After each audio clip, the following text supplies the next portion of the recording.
Bismillahirrahmanirrahim. Students, my name is Ahmed Nadeem and I am your teacher for statistics. आज का lecture इस लिहाज से बहुत अहम है कि इसमें हमने पिछले लेक्चर्स में मेजरमेंट ऑफ डिस्पर्शन में जितनी भी कैलकुलेशंस की हैं, जितनी भी अंडरस्टैंडिंग्स की हैं, उस हवाले से एक छोटा सा रेपिटेशन है ये, और हम देखेंगे हमने क्या कुछ पढ़ा है और अब तक हमने क्या कुछ उसमें देखा है। और मेजरमेंट ऑफ डिस्पर्शन के हवाले से आप आज के लेक्चर को रिवीजन के तौर पर लेंगे और आप देखेंगे कि इसमें अंडरस्टैंडिंग्स जो हैं वो बिल्टअप हो गई हैं, और अगर किसी जगह पर काम करने की ज़रूरत है तो आप उसको रिवाइज कर सकें अच्छे तरीके से। चलिए रिवीजन की तरफ मूव करते हैं, देखिए बोर्ड की तरफ, और आगे हम देखते हैं कि हम आज क्या कुछ और देख रहे हैं। जी स्टूडेंट्स, रिवीजन में हम आज देखेंगे कि लेक्चर नंबर 16 से हमने स्टार्ट किया था मेजरमेंट ऑफ डिस्पर्शन को, और 27 लेक्चर्स तक हमने उसकी डिफरेंट कैलकुलेशंस की। ठीक है, लेक्चर नंबर 16 से जब हमने इसको स्टार्ट किया तो हमने पहला जो टॉपिक पढ़ा उसको स्टार्ट हमने किया था, दैट वाज डिस्पर्शन। डिस्पर्शन को हमने एक छोटे से सेंटेंस से याद रखा था, that was distance from average. इसका मतलब यह हुआ कि अगर किसी पर्टिकुलर सेट ऑफ इंफॉर्मेशन में आपने डिस्पर्शन को चेक करना है तो आप एवरेज को कैलकुलेट करके उसका हर वैल्यू से डिस्टेंस को देख लें। ठीक है, ज्यादा डिस्टेंस होने का मतलब यह है कि उस पर्टिकुलर सेट ऑफ इंफॉर्मेशन में डिस्पर्शन ज्यादा है, और अगर सेंट्रल वैल्यू से डिस्टेंस कम है तो इसका मतलब है कि आपके पास डिस्पर्शन की वैल्यू कम होगी। ठीक है, इसको हमने एक छोटी सी एग्जांपल से भी अंडरस्टैंड किया था, उसका भी एक रिव्यू देख लेते हैं कि मेरे पास अगर एक सेट ऑफ इंफॉर्मेशन है, उसकी अरिथमेटिक मीन फॉर एग्जांपल 5 है, और उसमें जो वैल्यूज एग्जिस्ट कर रही हैं वो है 6, 8, 5 और 9 फॉर एग्जाम्पल। ठीक है, तो फिर आप इसका डिस्टेंस देखें एवरेज से कितना ज्यादा प्रोड्यूस हो रहा है। ये 3 का डिस्टेंस है। ठीक है, यहां पर देखें ये 1 का डिस्टेंस है, 4 का डिस्टेंस है, और ये 0 डिस्टेंस है। इसी तरह हम एक और सेट ऑफ इंफॉर्मेशन को जब देखते हैं से, अगर उसका जो है वो मीन 6 है और इसकी वैल्यूज को भी हम देखते हैं, फॉर एग्जांपल यहां पर 12 है, यहां पर 9 है, और यहां 7 है और 8 है। तो आप देखिए इसके डिस्टेंस को भी कि यहां पर फर्स्ट और सेकंड वैल्यू में 2 का डिफरेंस नजर आ रहा है डिस्टेंस, यहां पर 6 का है, यहां पर आपके पास 3 का है डिस्टेंस, और ये 1 का। तो आप देखिए 1, 3, 0, 4, और यहां पर क्या है 6, 3, 1, 2। तो आपको डिस्टेंस किस में ज्यादा फील हो रहा है? तो देखिए इस सेट ऑफ इंफॉर्मेशन में कम है, इसमें ज्यादा। सो इस तरह हम ये कह सकते हैं कि ये जो पहला सेट ऑफ इंफॉर्मेशन है इसमें डिस्पर्शन कम है और सेकंड में डिस्पर्शन ज्यादा है। This was the concept of dispersion. उसके बाद हमने डिस्पर्शन की टाइप्स पढ़ी थी, आप होप आपको याद होंगी। नेक्स्ट बोर्ड की तरफ चलते हैं और देखते हैं कि वो टाइप्स कौन सी थी। हमने डिस्पर्शन की 2 टाइप्स पढ़ी थी, कौन कौन सी?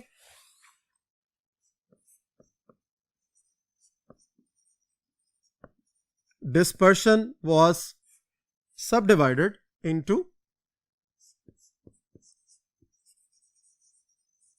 absolute and relative. Absolute में हमने एक कीवर्ड याद रखा था, उसको हमने कहा था यूनिट। यानी एब्सोल्यूट डिस्पर्शन में जब भी हम कैलकुलेशंस करेंगे तो उसमें answer in form of unit आएगा। और वो यूनिट क्यों था? क्योंकि हम सिंगल डेटा को कंसिडर करते हैं, और सिंगल डेटा से जब भी कैलकुलेशंस होती हैं वो अपने यूनिट्स को सस्टेन कर रहा होता है और वो अपने साथ साथ यूनिट्स को ले रहा होता है। इसी तरह जब हम रिलेटिव को अंडरस्टैंड किया था तो हमने इसका कीवर्ड याद रखा था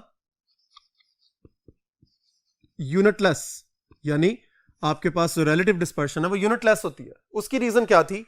क्योंकि ये रेशो की फॉर्म में होती है और अल्टीमेटली फिर हम इसको परसेंटेजेस की फॉर्म में भी लिख सकते हैं। और रेशो में होने की वजह से क्या होता है कि वो जो यूनिट्स हैं वो कैंसिल आउट हो जाते हैं, तो इसलिए वो यूनिटलेस हो जाती है। ठीक है, अब एब्सोल्यूट डिस्पर्शन में हमने फर्दर क्या किया था?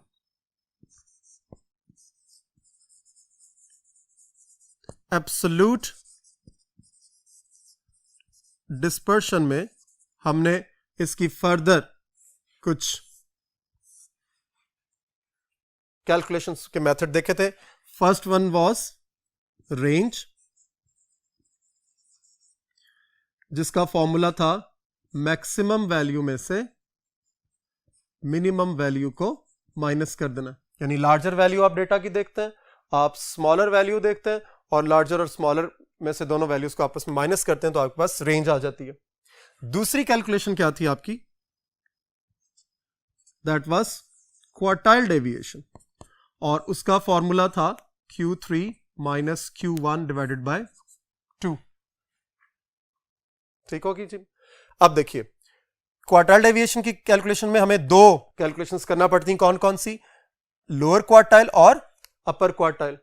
और जब आप लोअर क्वार्टाइल और अपर क्वार्टाइल फाइंड कर लेते हैं तो दोनों का डिफरेंस फाइंड करते हैं और उसको हाफ कर देते हैं, यानी उसको 2 पे डिवाइड कर देते हैं। इस तरह हमारे पास कोफिशिएंट ऑफ क्वार्टाइल डेविएशन आपके पास आ जाता है। अब थर्ड जो थी वो क्या थी आपकी? Mean deviation. और अगर आपको याद हो तो मीन डेविएशन में क्या था? मीन डेविएशन फर्दर दो मेथड्स में डिवाइड हुई थी, मीन डेविएशन फ्रॉम मीन और मीन डेविएशन फ्रॉम मीडियन। यानी आप मीन डेविएशन जो है अरिथमेटिक मीन से भी निकाल सकते हैं, आप मीन डेविएशन फ्रॉम मीडियन भी कैलकुलेट कर सकते हैं। ठीक है, इनके फॉर्मूलास को हम बाद में आगे देखते हैं। अभी फिलहाल हम इसकी टाइप्स को देख रहे हैं यहां पर, क्योंकि यहां पर स्पेस नहीं है। नेक्स्ट बोर्ड पे जाते हैं तो फिर हम देखते हैं। मीन डेविएशन के बाद जो है वो हमने वेरिएंस देखा था, हमने वेरिएंस को कैलकुलेट किया था, और उसके बाद हमारे पास स्टैंडर्ड डेविएशन था। सो इस तरह ये आपके पास 5 मेजर्स ऑफ एब्सोल्यूट डिस्पर्शन थी। ठीक है, अब मीन डेविएशन फ्रॉम मीन और मीन डेविएशन फ्रॉम मीडियन को देखने के लिए हम नेक्स्ट बोर्ड की तरफ चलते हैं और इसके फॉर्मूलास को भी रिवाइज करते हैं। जी, मीन डेविएशन फ्रॉम मीन, उसका फॉर्मूला हमने क्या किया था? सिग्मा x माइनस एक्स बार एब्सोल्यूट वैल्यू और फिर उसको n पे डिवाइड करना। ये अनग्रुप डेटा के लिए था, और ग्रुप डेटा के लिए क्या था जी? Sigma f x minus x bar mod divided by sigma f। इस फॉर्मूले से हमने mean deviation from mean calculate किया था। अगर आप गौर करें तो इसकी कैलकुलेशंस में क्या चीज इंपॉर्टेंट थी? ठीक है, ये एब्सोल्यूट वैल्यू, यानी जब भी आपने mean deviation from mean calculate करना है या मीन डेविएशन की कैलकुलेशंस करनी है, तो उसमें ये जो पोर्शन है जिसको मैं एरो से रिप्रेजेंट कर रहा हूं कि ये आपके पास मॉड, यानी इसको एब्सोल्यूट वैल्यूज कहते हैं। जो नेगेटिव वैल्यूज हैं आपने उसको पॉजिटिव कर देना है और पॉजिटिव वैल्यूज को नहीं छेड़ना। ये अक्सर होता है कि उलट कर देते हैं, नेगेटिव को पॉजिटिव, पॉजिटिव को negative. Not, it is just negative values will converted into the positive values.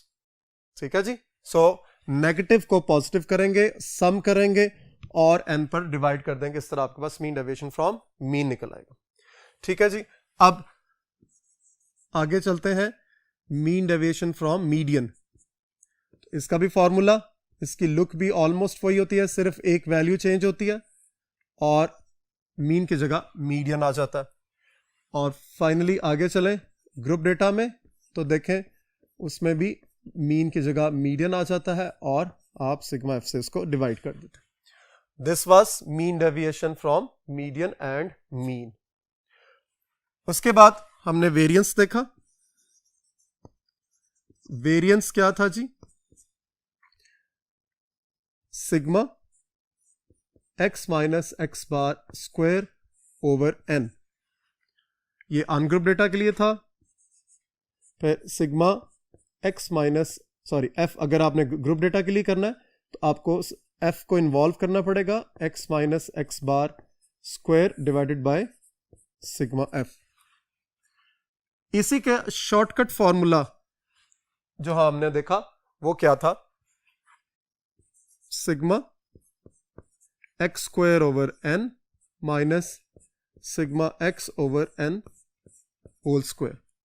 और उसके बाद जो ग्रुप डेटा की तरफ जब हमने मूव किया तो sigma f x square over sigma f minus sigma f x over sigma f whole square, यह था आपका वेरिएंस। इसी तरह हमने जब स्टैंडर्ड डेविएशन की तरफ मूव किया तो स्टैंडर्ड डेविएशन में क्या था, एस था, और आपने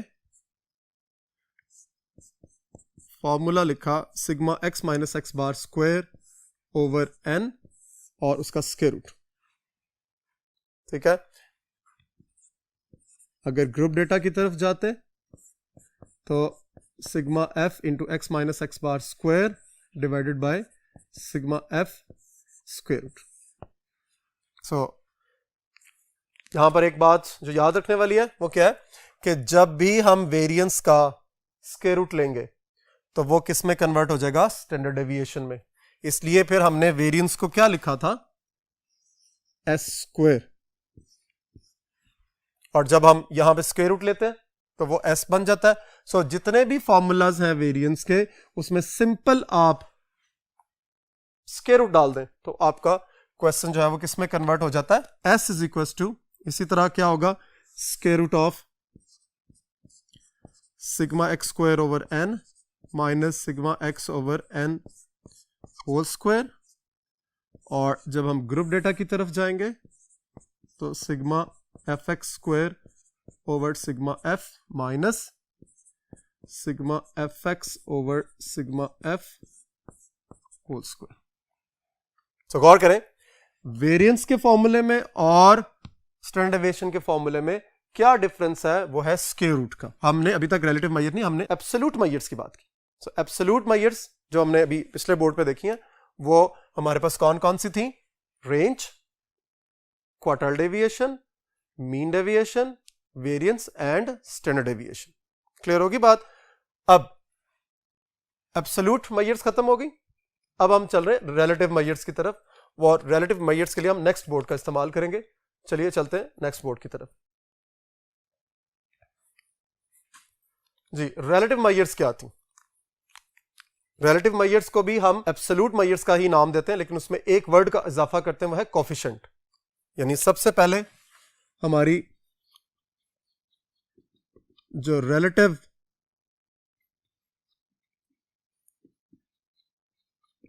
डिस्पर्शन की मेजरमेंट्स थी वो कौन सी थी, कोफिशिएंट ऑफ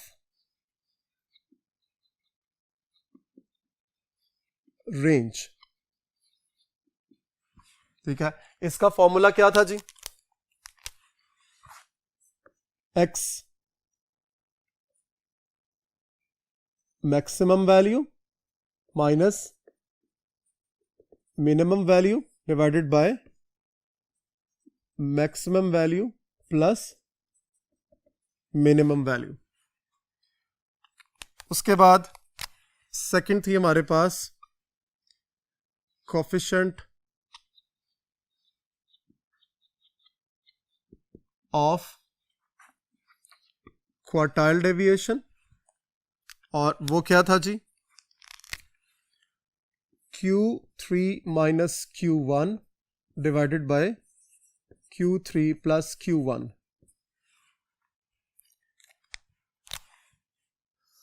उसके बाद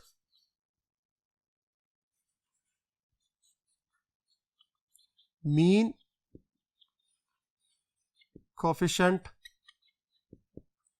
of dispersion, that is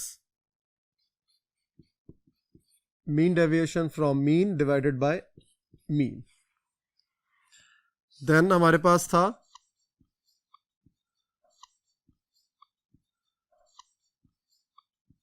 this is median.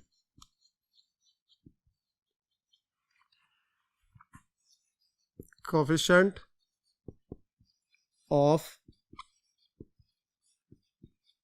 dispersion that is equals to mean deviation from median divided by median. Then coefficient of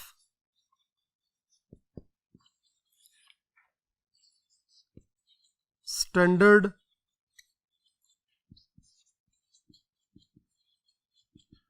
deviation that was S over X bar.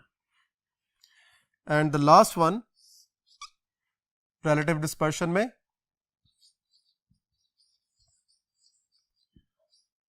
coefficient of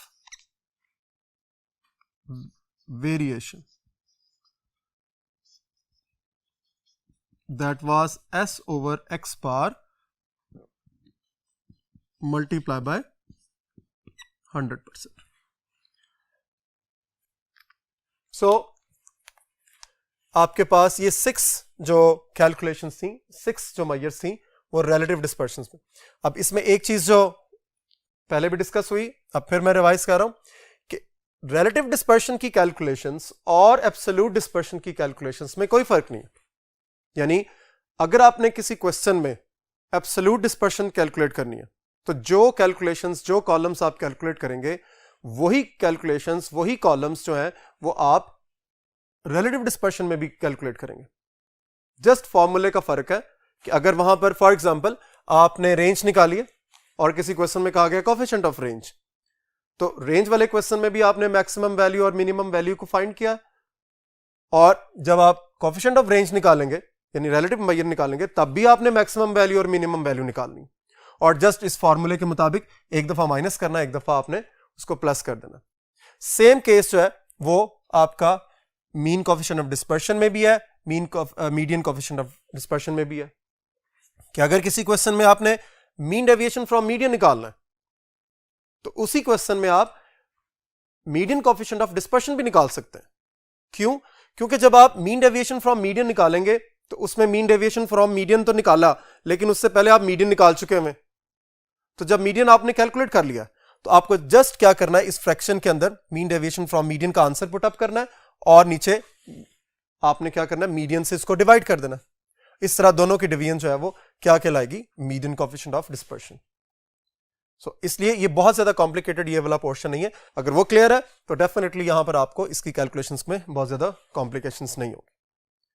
ठीक है, इसके बाद हमने properties of variance पढ़ी, properties of standard deviation पढ़ी, उसमें कुछ numerical questions को सॉल्व किया। ठीक है, उसके बाद जो सबसे इंपॉर्टेंट प्रॉपर्टी थी वो थी कंबाइंड स्टैंडर्ड डेविएशन। तो अब उसको भी हम देख लेते हैं। कंबाइंड स्टैंडर्ड डेविएशन को हमने क्या उसके अंदर इंपॉर्टेंट पॉइंट्स थे वो भी डिस्कस कर लेते हैं ताकि ये रिवीजन जो है वो फाइनलाइज हो सके और उसको कंप्लीट कर सकें आप। तो बोर्ड नंबर 1 की तरफ हम चलते हैं और वहां से कंबाइंड स्टैंडर्ड डेविएशन को भी स्टडी कर लेते हैं।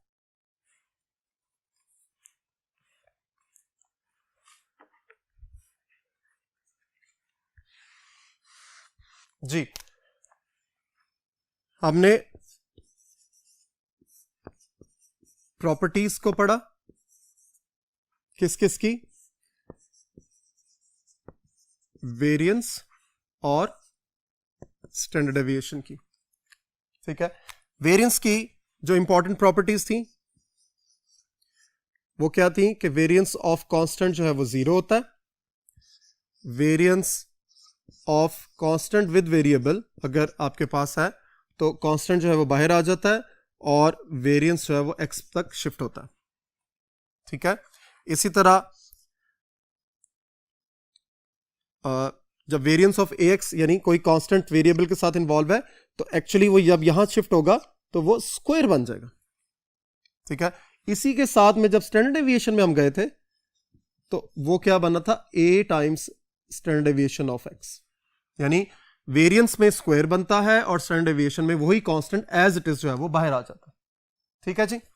अब वेरिएंस ऑफ एक्स हो गया, इसी तरह variance of x plus minus y, यानी दो वेरिएबल्स अगर इन्वॉल्व है तो फिर वो इंडिविजुअल वेरिएंसेस के सम के इक्वल होगा। ये एक प्रॉपर्टी थी हमारे पास। और उसके बाद इन सब प्रॉपर्टीज के बाद एक फाइनल प्रॉपर्टी थी हमारे पास, वो थी कंबाइंड स्टैंडर्ड डेविएशन।